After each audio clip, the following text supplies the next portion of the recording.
Welcome to the Nomad Network, your first stop for complete and comprehensive Chicago Bears football coverage. Dive deep into analyses, updates, and all things Bears. Subscribe to our YouTube channel today and never miss a beat. Thank you in advance for your support. We promise to bring you the best because together we're unstoppable. Go Bears!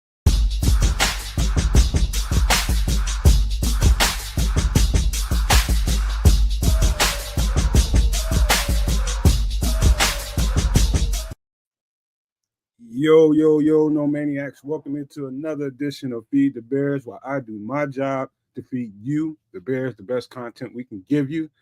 Today's going to be a pretty good show. We got a little bit of news. We got a little bit of rumors and gossip. We got a bunch of stuff to talk about. Let me do a little house cleaning before we get all the way into that. Just for the record, tomorrow on the show on Nomad at Night at 8 p.m. Central, we will have Dr. Mason West. We call him the good doc over here. He will be on. He went to camp today, got some good news, some good notes, and was very thorough on Twitter today. And he agreed to come on tomorrow night at 8 p.m. Central. I cannot wait for that. He's a good friend of the show. I like that guy a lot. Might get into some injury-related stuff that we might have to discuss. I'll ask him about, but he is going to join the show tomorrow, man. I'm grateful to have him on, but man, listen. And also, by the way, I think maybe Monday or Tuesday, I have to reconfirm with him, but we should have Harrison Graham from Chat Sports come on, courtesy of my guy, Levante Rogers. He reached out to him for me and kind of picked up the trail for me again, and he agreed to come on. So thank Levante Rogers for that. Hopefully Monday or sometime early next week, I'm assuming. So look forward to that coming up next week, but we got stuff to talk about today. And before we get in that, let me see who's in the chat. We got number one, Crimson You Dig, Super No Maniac in the chat. Smitty Q right behind him. And my guy, King Booker World number 3. All super. Let me see. King Kong. King Kong is in the building. Let me see. Booker says, I haven't heard nothing about practice. Well, you're about to get some notes right now, my guy. We're going to get into some of that in just 1 second. But the whole Bears community, we have to start here and kind of go in hot, man. The whole Bears community is in a uproar right now because there's a possibility. So let me just read the story out. And so I'm not going to get into the whole thing that he put on Twitter. Michael Parsons has requested a trade from the Dallas Cowboys, and he seemed pretty firm about it. I will say this, man, about the whole thing. I believe that Jerry Jones would do himself a favor by letting Michael Parsons go. I don't think any amount of money, I don't think there's no repairing this. Now, they could get to a point where they get to a good contract and they pay him the boatload. But in my opinion, man, I think sometimes you just got to know when something is over. And I believe that's where they are with Michael Parsons, 110%, man. I think the situation has gotten past the point of redeemable. I don't care how much money you give to the situation. I don't know that trying to keep Michael Parsons around would be the best thing in the world for that organization. And I'm not saying that to benefit us as Bears fans. I'm saying that because you could just see the fraying in the relationship over the last year or so, man. And it's just gotten to this point. And, Michael Parsons is out there. And the question for Bears and Bears fans, the community, all of us, is, let me start by saying this. I'm not watching billionaires' pockets. I don't care anything about the salary cap. I don't care anything about none of that. Nobody's money. So when the proposal is made, should Ryan Poles reach out and try to make this trade for Micah Parsons, to me, without question, you better be moving heaven, earth, and anything else in the solar system to try to get him. He's a once-in-a-generation athlete. I know that generational thing gets thrown around quite a bit these days, and I don't agree with it most times. But I'm telling you right now, I've been watching this kid for a long time. He absolutely destroys games. There is no the question any offensive coordinator has when they're going to play the Dallas Cowboys with Michael Parsons across from him is, what can we do to stop him? And the answer is absolutely nothing. Only thing you can do is try to minimize the damage when it comes to Michael Parsons. That's the only thing you can do. And so, yes, Poles should be absolutely after this piece. What I could say to that, and it might make sense to you when I get through explaining this. the lack of movement. We did sign Dio Odingbo in the free agency period, and Dio Odingbo is going to be productive at the edge for us. But in my opinion, I've said this many, many times on the show, Dio Odingbo, when I watched the all-22 of him, seemed to be a little bit more effective coming from the interior to me. Now, he will be dually productive on the edge and from the interior. I think he's going to be fine on both positions. But to me, he was more productive from the inside. Their lack of movement, drafting a high draft pick at edge rusher, not doing that, kind of signals some stuff to me. I've said this to my guy Kids and Trips privately. I've spoken to other people, Bishop, other people I've spoken to. I think they were all along setting up for an opportunity to get one of these guys, whether it be Micah Parsons, whether it be Trey Hendrickson or whoever else it was out there, somebody, even Max Crosby when he was up for grabs, maybe. I think they were trying to set the parameters and making sure they didn't overdo anything just because they felt like there might be an opportunity to get one of these guys like Michael Parsons or one of these other Trey Hendrickson of sorts. I think they were quiet on that front in the draft because of this opportunity right here. I felt like they would try to make a move either preseason or at the draft deadline. At the trading deadline. I felt like they were setting themselves up for a grab at one of those 2 points. And so to me, this is a no-brainer to me. I don't care what it costs you. I don't care how many draft picks you got to give up. It's just a draft pick until they get in here and prove they're worth something. Give them up and get this football player. You put Michael Parsons on this defense, and we're immediately, Caleb Williams can play C- football. And with this dude across from Montez Sweat, we'll be in contention. I feel that strongly about this football player. But before I go any further, let me check out some comments in here. And let me see. Hey, let me see. Hold on. Crimson said, I do think Micah is going to be enough to save that team. Yeah. 110%. 44 million will mend all wounds. We'll see. They might back the Brink truck up to his house, but I just don't see it, man. I think Jerry Jones is good at fracturing relationships, man. I think he has fractured this relationship, man. I don't know, Crimson. We'll see. Yeah, he keep doing this shit to his players. Keeps on. Shout out to Darius Morgan that just busted up in here. Yeah, caught the live again, man. You're going to catch plenty of lives during the season, man, because I'm going to keep doing this during the season, during preseason, training camp. I'll be doing these daily shows just to, whenever there's news and stuff coming out, just because I think it's good that, people in different time zones across seas get a chance to get a live broadcast, because a lot of people always tell me, hey, man, when you going to do some stuff in the daytime so that we can participate in the chats? That's kind of why I'm doing this stuff. But, yeah, you're going to get a lot more, Darius Morgan. Let me see. He says, King Booker World says, I'm telling you now, Micah Parsons, Dex, Shady, Grady, and Sweat, you can't do nothing. You can't do nothing with that group, King. Pencil the Bears in for an NFC title game. 110%. This guy is he is such a difference maker. Post could be here for the next 15, 20 years and won't see a player like this. He could be here 15, 20 more years and won't see an opportunity like this.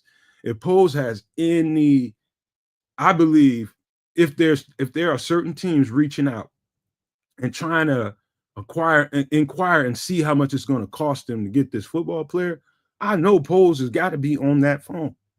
There's no way you pass this opportunity up by not making. You got to be in this. You better have a dog in this hunt. No questions about it. All these people that want me, we can't afford them. We salary cap stuff is too many draft picks. Man, screw all that. Screw all that. Stop worrying about all that when you're getting a game changer who can immediately come in here and change our fortunes. Yes, Ryan Poles should be all over this shit, like flies on it. 110%. Let me see a couple more comments in here. Yeah, Darius Morgan asked, do we have the jack to give him the new deal? Man, one thing I know about front offices and accountants and admin side of any kind of pro sports, especially in NFL football. I'll tell you one thing, Darius. If this was if the Philadelphia Eagles was what they felt like was an edge rusher short of an NFL title, no matter how badly strapped that salary cap is for them, guarantee you Howie Roseman is going to figure out how he puts Micah Parsons in this mix, no matter what he has to do. He's gonna move pieces. They're gonna do whatever they need to do, because that's what championship teams do. They figure it out. They find a way, even though it overstraps their salary cap, we'll put up with it to get that title. That's where we need to be at. I don't care what it costs the Bears. I don't care what it costs them. Get this dude. If they are willing to pick up that phone, be willing to give what you need to give up to get him. He's going to change the outcome of games regularly. That's what I can say to that. Shout out to Derek Guy who just busted up in here. Yes, sir, King Kong. King Kong. Get him if you can. If they are receptive to that phone call, if they are receptive to offers, pour the boatload at them. On them. Pour it. Yes, that is a terrifying defense to think about. Oh, Crimson said it's already been reported the Bears have reached out. Let me know where you heard that from. Let me see if I can run it down, Crimson. I'm going to take your word for it, number one, but I want to lay eyes on it myself to see if I can backtrack some stuff and see if I can might be able to find out another little nugget about it, but let me know. Let me see. Yes, they are good at restructuring deals, Darius Morgan. They are good at structuring deals. Very good. That's one good thing I can say about that front office right now. They're pretty good at that. AC Adam busted up in this piece. But yeah, last thing about Micah Parsons, and it just sounds like I'm layering it on a little bit, but that's how excited I am about this football player. As soon as he requested the trade, man, the Twitter DM lit up.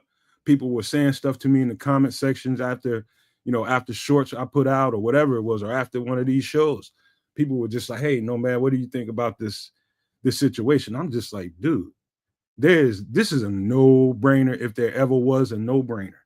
You move heaven and earth, mountains, seas, whatever you need to do to get this dude in the building. This thing could change everything. Micah Parsons is that bad a dude. He's a one of one. I've seriously seen enough Micah Parsons on film when he was at Penn State. This dude is a phenomenon as far as an athlete. I think he runs about a 4.4, I believe, somewhere in that neighborhood. Now this might sound like a reach a little bit. Let's just say we did make a trade for Micah Parsons, got him on the team. Let's just say the cornerback room, knock on wood, got absolutely decimated in one game, and we were down. We have to move some guys around just to get out of the game. I would have zero problems. Let's just say we was playing Minnesota. I would have zero problems because I don't think Justin Jefferson has like exceptional long speed. I think he's just a route technician. Anywhere between, he can put it on you deep in the intermediate area. But I would have no second thoughts about putting Micah Parsons on him. He's that freakish of an athlete. I would have zero problems putting him on. He might get a couple PIs, but he's going to frustrate the shit out of Justin Jefferson because he's physically agile enough to run with him, keep up with him in the short area, make transitions with him. He is that physically gifted. I've seen him working out with receivers and putting it on them, literally down in Florida. I'm telling you, Micah Parsons is that gifted. Just saying. Let me get to another couple of comments before we keep going. Yeah, top 2 defense. Let me see here. Shout out to let me see that again. Bear Truth 9. I was having a brain fart, Bear Truth. Shout out to you, bro, for busting up in here. Brisker might have played with him, Darius Morgan, maybe early in his career. I think they probably ran into each other at Penn State. They had to. They're not that far apart in age. Real Bears fan said, do not trade for Parsons unless it's for Caleb. Come on, boy. Quit wilding out. You give Dennis Allen that guy, it is game over. Let me see. Now, I got something for you, Bear Truth 9. This is a good thing. He says, Bear Truth 9 says, he's good, but he's small. Really good, but a little overrated because he's not that all-around great edge. He's more of a great chess piece. I'm going to disagree with you because I knew it sounds like the argument of, is he a 3-4 fit? I mean, a 4-3 fit. And I would tell you absolutely. Micah Parsons makes up for his size with his strength, agility, his speed, his quickness. He's powerful as shit for a guy that size. He's only like 250. But I've seen that guy. Number one, let me put this out there. In the first couple of years of his tenure, and he broke all kinds of records in his first couple of years, he did that in a 4-3. And that defense was stout with him at the edge. That was Dan Quinn running that defense at that time. And so he knows the system, can play in it. He's just a guy that you can move around in so many different places and use him as a joker. I have no problem with Micah Parsons. There's nothing that guy can't do. He can support the run. And he's definitely going to bring you pass rush problems. There's nothing. I don't think Micah Parsons has a downside, in my opinion. I think he's that good. But that's my thoughts on that, my guy. Let me see. Dan Brown says, of course I would love to get him. No denying the talent. What would concern me is the tremendous salary required, because a lot of jealousy in the locker room 1 year or sustain success. I'm telling you, Dan, as far as that stuff goes, I can care less, man. I don't care what it costs the Bears. It ain't my money. It's some billionaire's money. I don't care. Later on down the line, will it cost some kind of, like, say, let's say you gave him 4 or 5 years. Later on down the line, is it going to be some stuff that they will have to renegotiate to get, let's say, Caleb Williams under the right kind of contract? Yeah. But worry about that later. Is my opinion. This guy is that good of a piece to have. You're talking about the Bears are starving for a Super Bowl. They're starving for a deep playoff run. This immediately puts us in that conversation. I believe 110%. And so it's irrelevant to me, in my opinion, what it costs. I just don't care, man. I just want to see the team be great. And I know a dog player, when I see one, this dude is going to immediately change things. That's just my thoughts about it. Shout out to Mayhem, who just busted up in here. Let me see. Who else? I just saw somebody else busted in here. Oh, yeah, Jan just busted up in here. Jan Hammer. He says he wants a new contract. No room for that. Anyone? Can we stop with the fantasies? I don't think it's a fantasy, Jan. They have to be. If you were here earlier, I think it's Crimson. Already, he says it's a report out there that the Bears have reached out to inquire to see how much this thing is going to cost. It ain't a fantasy, man. I think this is real life, and any good GM worth his salt is going to attempt to see what he can do to get this piece. It's just great player. It's one of those things you don't have to think about. How well will he do? Will he translate here in Dennis Allen's defense? What is he going to look like? Man, you don't have to think about none of that. You're getting a great, probably Hall of Fame player right here. I'm pretty sure he's going to be a first ballot Hall of Fame. He's that good. All right. Let me see here. Bear Truth 9 says, but Nomad, $40 million. That two good players losing two starters with the draft capital, not all money spent is good. I'm telling you, Bear Truth 9, I am the wrong one when it comes to, money matters when it comes to billionaires' money and how they spend it. I'm not one of those people who looks and says, okay, will this present some kind of salary cap problem later on? I don't give a shit. I just don't care. I just want the team to be really good, and this player can help us win. Worry about the implications later, I would say to Ryan Post. But get this cat on your team. You have to jump hurdles later on, but those hurdles are not in front of you now. The only hurdle in front of you now is, how much is this going to cost you? That's it. Who needs a salary restructure later on? Quarterback contracts, all that stuff's a couple, 2-3 years away. Right now, you got an opportunity. This is the opportunity in front of you. Seize it. You're a great GM. You call yourself a great GM. Handle your business here. That's just my thoughts. But we're gonna switch topics right quick because let's get to what happened in the Bears camp today and little notes that I do have. Give me a second to Switch this out. Okay. What you saw on the thumbnail today coming into the show is pretty clear across the board.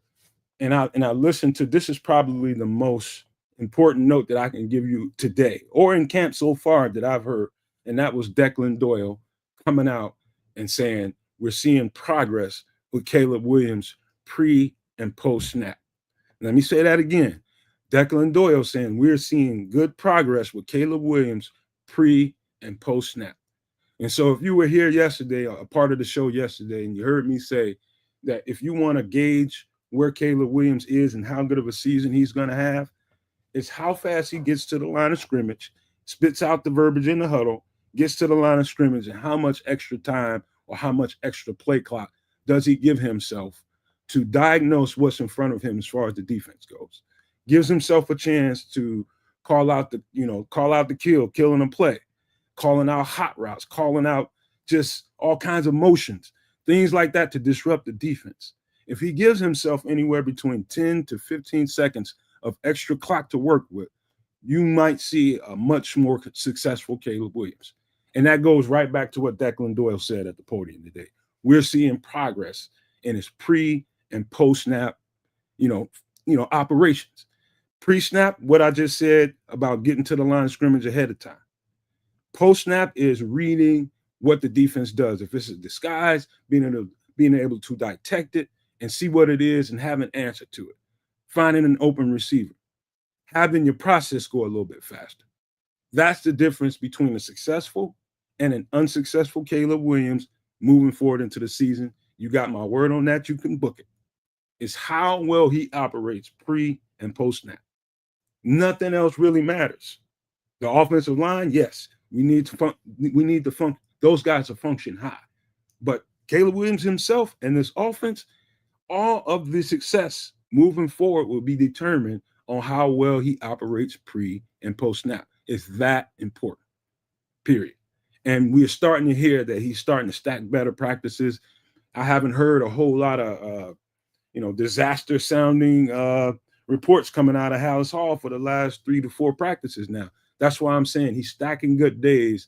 And that's a sign to me, and it's telling me that he's starting to get something. Something's starting to hit a rhythm with it. You know what I mean? He's starting to get used to the verbiage and the length of them. He's starting to get used to getting that out of his mouth, getting to the line, and not having that be a problem. Now, the speed of it, I don't know if that's a big deal yet. They're saying they're making progress, but you're going to know within probably by the time we get to the last preseason game, if they play him, or the second preseason game, how well that's going, if it's going well or not. You'll know. Let me get to a couple of comments. Jordan Patterson says, Madden players everywhere. Hell yeah. You get that cat on the field. Yes, footwork. Melon Smasher says footwork is important, being able to move the pocket and manipulate the protection. No doubt about that. No doubt about it. Yeah, man. But yeah, let me read a couple of notes about some of the stuff I heard. Now, I will say this, even though he is stacking good practices, one thing, and I believe, I think the good doc might have mentioned this in one of his posts on Twitter, he's still struggling in the 2-minute area, in the 2-minute drill situations. I think they were down 30 to 24. The situation was set up for him that way, and he's asked to operate the 2-minute offense. He's not, I would just say he's not taking full advantage of it. For whatever reason, I'd have to see a lot more than I've seen to be able to tell someone that, okay, Caleb Williams is struggling with this, he's struggling with that. All I know is the results. And he's not where they want him to be in the 2-minute offense yet.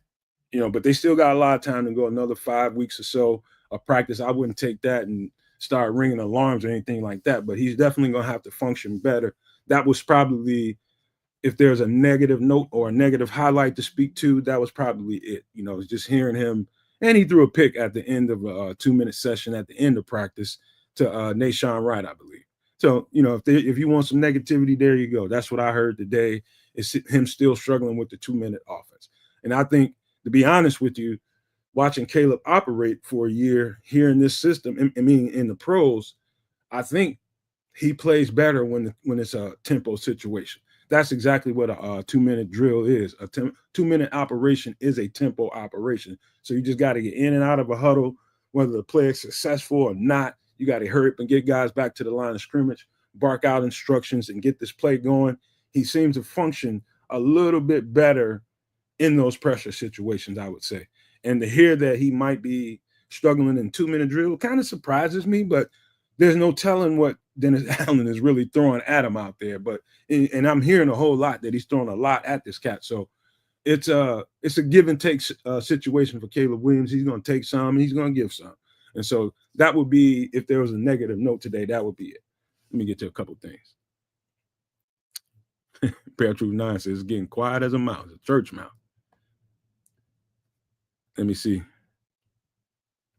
And King Booker says folks going to be real upset when he does take the step. And King, he's going to take some steps. I think his steps are going to come gradually, man. It's not, I don't think it's going to be like, especially in the first 4 games or so, I don't think it's going to be like this huge ass monumental step. I think you're going to see bits and pieces of him, of his game start to get a little bit better. And once he crosses that like mid-season threshold, getting towards the end of the season, that's when I think it's going to be, if there's going to be a huge jump, it's going to be then. Because you got enough football played.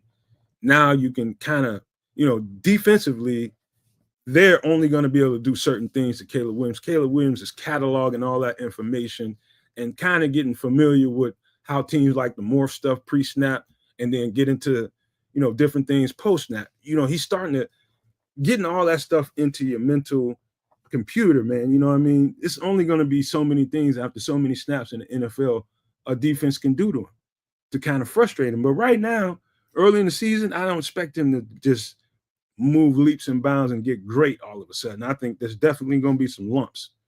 Definitely going to be some lumps, and it should be. But somewhere around mid, let's say after about 7, 8 games, I think he hits a flow. I think he does. He has to. In order for him to be where he needs to be, he needs to hit that flow right around then. Hopefully we can get some games in between then, but that's why I think it's going to happen. Let me get to some more notes. Let me see what I have here, man. Let me see what we got here. Let me see. We got anything else Caleb Williams wise? Oh, there's one little note. Caleb, this, I don't know if this was in a 2-minute drill or this is just regular 11 on 11. He reacted to an all-out blitz from Dennis Allen and he rolls out and finds Kmet wide open in the end zone. That's an ad-lib play. We all know Caleb can do that, man. You know what I mean? He gets flushed out of the pocket with an all-out blitz and locates Kmet in the corner end zone for a touchdown. We just spoke about him throwing that pick to nahshon right at the end of practice. Again, man, overall, I think it's everything looks green to me for Caleb. Everything sounds green to me for Caleb. When I look at stuff on video, it looks green to me at times. A lot more than I'm seeing negativity. I can just say that with some pretty good accuracy. Things look green. They don't look red to me. But we'll find out come those joint practices when he starts to see stuff he hasn't seen so far in camp and teams start to play him different ways. My assumption is, Miami, if they're smart, they will just disguise coverages on him just to see if they can get him in a trick bag, see how he reacts to it. And if he doesn't react well to it, you just keep doing it to him. Outside of that, they'll play a little one-on-one on him, see if he can throw balls in tight windows and things like that with close coverage. They might mix it up on him a little bit, but that's how I would play Caleb Williams being a second-year quarterback. Just disguise the coverages a little bit pre-snap, and if he figures it out, morph it post-snap. That's just what I would do. Let me see. So Scrolls is saying Caleb is already proven he's the franchise's best quarterback in his rookie season. People like Melon Smasher just can't let go of Justin Fields, man. I hate getting into that conversation, and I hate to get into. I'm not gonna exalt Caleb Williams. Yeah, Caleb Williams has got a lot to learn. I'm not doing that yet. I'm not in that camp. I'm with no quarterback in his second year after going through 3 systems. You know, I put pause on that, man. He's just got to learn a lot in a short period of time. Talent wise, he's exceptional. But you know, you putting talent together with fundamental operational football, it definitely takes some time for him to get some notches in his belt. That's just all it is to it. Can he be great? Yeah. Hell yeah. But he's got to crawl first, baby. Nobody comes out the womb running. Promise you that. I ain't met one. So he just gotta learn, man. So I'm just tempering expectations, man. I hate you scrolls, you know I love you, man. But I hate when people throw that much praise on him and put it's like extra pressure that I know that cat can't carry right now. All that pressure, man, that's just a whole lot. But let me get to some more stuff, man. One other thing I should mention, man. Let me pull this up. Constantly, when I say constantly, this entire camp, there's a handful of football players, you guys, that overwhelmingly, overwhelmingly have been a through line throughout training camp. Now, I'm going to say this. I think Montez Sweat is poised to have a great year this year. A great year. Because everything I'm hearing is nobody's been able to really block this cat. He is putting a whipping on Darnell Wright today. Putting a good whipping on him. Man, I think when Montez Sweat is healthy, I don't know that there's a tackle in the league that can contain him. He's that big and that strong. And his pass rush skills aren't that diverse. So it's not like he's doing like 4 and 5 different moves to people. He's just big, strong, and try to stop me. He's in the peak of his playing career. This is the perfect time for Montez Sweat to set himself above and beyond some of these other pass rushers. I believe 110% this cat is going to have a breakout year. I mean, he's just dominating in practice. Based on, I'm talking about every single reporter. I don't care what network they're from, every single podcast I've seen that's going out there, everybody is saying he is whooping ass out there. And nobody can block him. You know, shout out to Darnell Wright, but Darnell Wright against Montez Sweat, Darnell's gonna get his ass kicked most of the time. This dude is the truth when he's healthy. I'm telling you. Let me see. Shout out to Calvin C, who just busted up in this piece, man. Hell yeah, FGB. Hell yeah. But clearly Montez Sweat. Another couple of names I can throw out here. Olamide Zaccheaus, another name that's just out there, just completely making a name for himself. Has got everybody talking. Who else? Tremaine. Who else is being mentioned? And Kyler and Jaquan. But those players are the ones being talked about every time I look at reporters' notes that they're putting on Twitter. Those are the guys. But overwhelmingly, Montez Sweat has been a monster in this training camp. And I'm predicting right now, he's just not a guy that a lot of people are talking about. So a lot of fans in the fan base that are kind of upset about how he played last year, not putting in the context. It was clear to me something was wrong with Montez Sweat at some point in the season because I kept seeing his pitch count meaning how many plays he's in, how many plays he's out, start to dwindle throughout the entire year. It was close games, you know, tough third down situations, and Montez Sweat wouldn't be on the field. And then I could say pretty accurately something must have been wrong with him. And it comes out in hindsight, he was dealing with an injury the entire season. And so that's why most people got down on Montez Sweat. There's just, he was a waste of, you know, money, basically. And I was just like, man, pump your brakes a little bit, man. We need to find out what's wrong with people before we come to all these actualizations about people. I would just say that. Let me see here. You think Darnell Wright suspect? I don't think so, man. I think he's just getting more and more experience. I think he's going to be a lockdown tackle, potentially a Pro Bowl tackle at some point here. I wouldn't be surprised if it happened this year. Montez Sweat is just a bad dude. He's just a bad dude, Rocket Dreams, a bad one. And so he's going to do, Montez Sweat is going to do that to pretty much every tackle in the league when he's healthy. Ain't really, I don't know, a tackle in the league, especially on that side of the ball, that can really handle him for a whole 4 quarters. He's going to wear your ass out. He's that big and that strong. Let me see. Crimson says, no, man, Flus rotated our stars out on third downs a lot. I wonder why though, especially in Montez. Me and Kes definitely noticed that while we're doing live games. I just came to the conclusion something was definitely wrong with it. Why would you take Montez Sweat out on third downs when that's a money down? Why would you take him out unless there's something straight up wrong with him and he just didn't have the juice to get in there and play on that down? I just doesn't make sense to me. Darius Morgan says they're moving Kyler and Brisker all over the place, and DA is using a lot of three safeties with Byard. Yes, Brisker and Owens. The D will be legit. I agree with that. Yeah, Rocket Dream. I heard that he was doing a lot of holding, talking about Darnell Rice doing a lot of holding, and he had a few false starts today. That was noticeable. That was a note that I got from somebody today. So, all right, let me get this off. And so let me get to also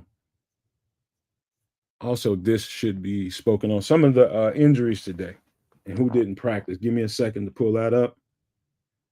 Give me 1 minute. Where are my DMPs today? Trying to find them. Give me a second, you all. Oh, yeah, okay, here we go. So Kieran Amagaji had something going on with his leg, did not practice today.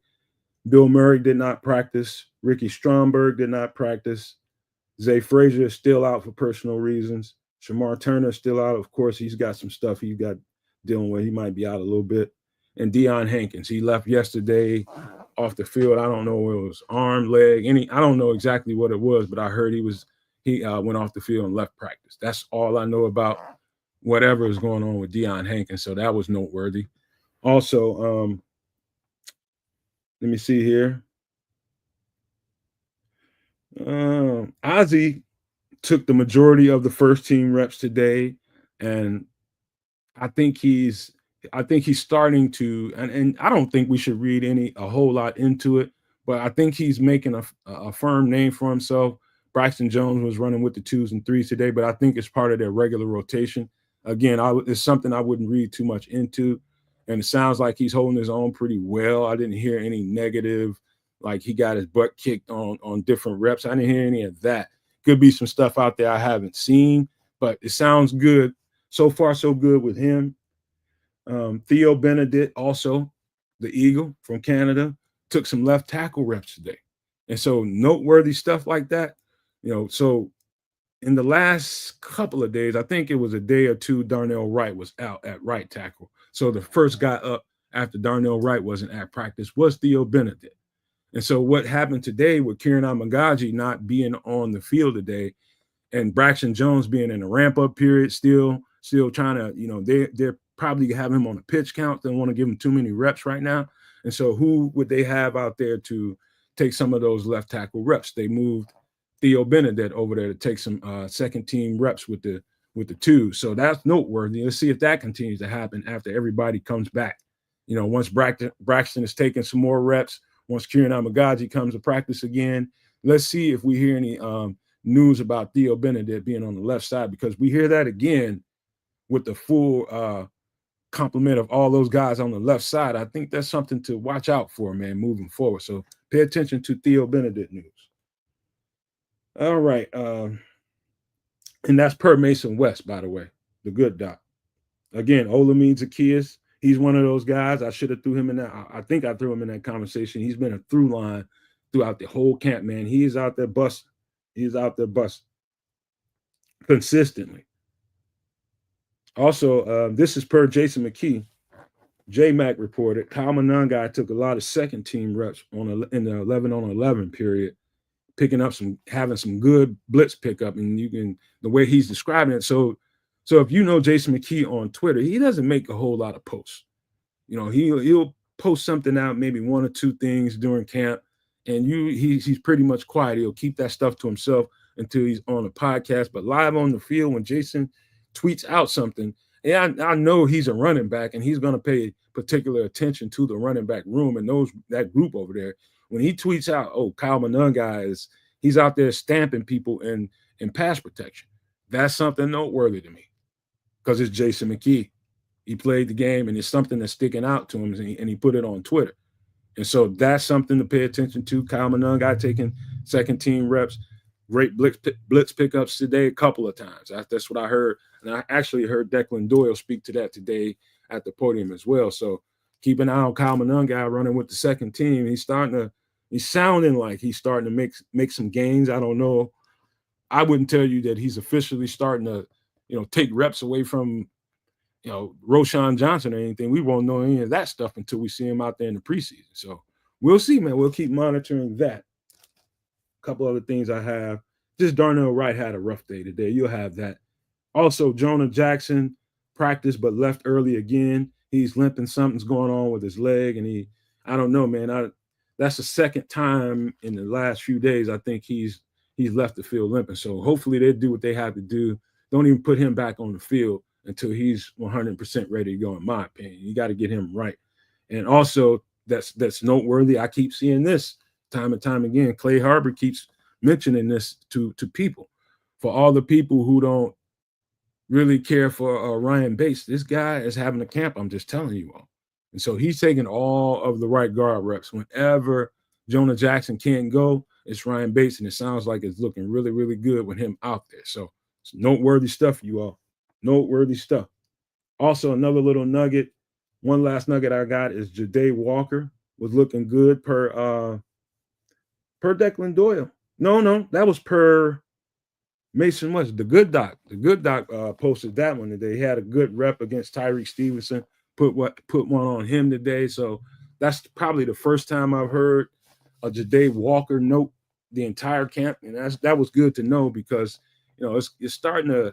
You should start hearing more and more about some of these UDFAs as we get going deeper in the camp, man. If they're starting to stack themselves a little bit higher than the next guy, you should be starting to hear some stuff about them. And that was good news to hear that at least he had a rep that stood out today against Tyreek Stevenson.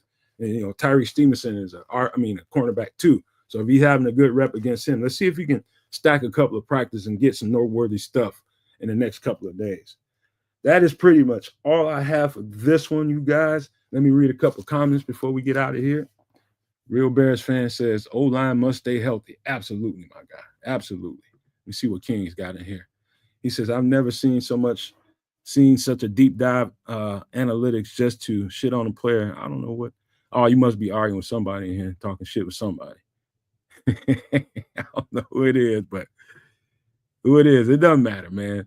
But hey, man, that's what I have for today. I wish I had more, but you guys stay tuned tomorrow night for Nomad at Night, 8 p.m. Central. We will have the Good Doc on here, who has been to camp and laid eyes on the situation. I cannot wait to quiz him. I'm not going to get in the way too much, and I'm going to try to keep the other guys out the way a whole lot. We also will have another special guest on. You guys will find that out tomorrow. I'm not going to try to get in the way. I'm just going to let him detail some of the stuff he saw out there.